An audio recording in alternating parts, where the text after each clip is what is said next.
بزدار حکومت کا لاہوریوں کے لیے بڑا تحفہ۔ وزیر اعلیٰ پنجاب عثمان بزدار نے فردوس مارکیٹ انڈر پاس کا افتتاح کر دیا، جبکہ انڈر پاس کا نیا نام لال شہباز قلندر سے منسوخ کر دیا گیا ہے۔ انڈر پاس سے ڈیفنس، کیولری، گلبرگ آنے جانے والوں کو فائدہ ہوگا۔ وزیر اعلیٰ پنجاب نے کہا ہے کہ انڈر پاس کا افتتاح کر کے بہت خوشی ہو رہی ہے۔ لال شہباز قلندر انڈر پاس پر 2.25 ارب روپے کی لاگت آئی ہے۔ 1 لاکھ گاڑیاں روزانہ انڈر پاس سے گزریں گی۔ انڈر پاس سے لاہوریوں کو بہت زیادہ سہولت ملے گی۔ لاہور میں مزید ایسے منصوبے شروع کر رہے ہیں۔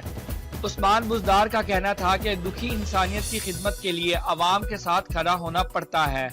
اپوزیشن جماعتوں کا کرونا پر سیاست کرنا المیہ ہے۔ حزب اختلاف نے ثابت کر دیا کہ وہ صرف ذاتی مفادات کا تحفظ چاہتی ہیں۔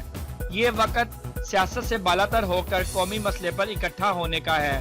کرونا کے باعث دنیا بدل گئی ہے، لیکن بدقسمتی سے پاکستانی اپوزیشن کی منفی سیاست نہیں بدلی۔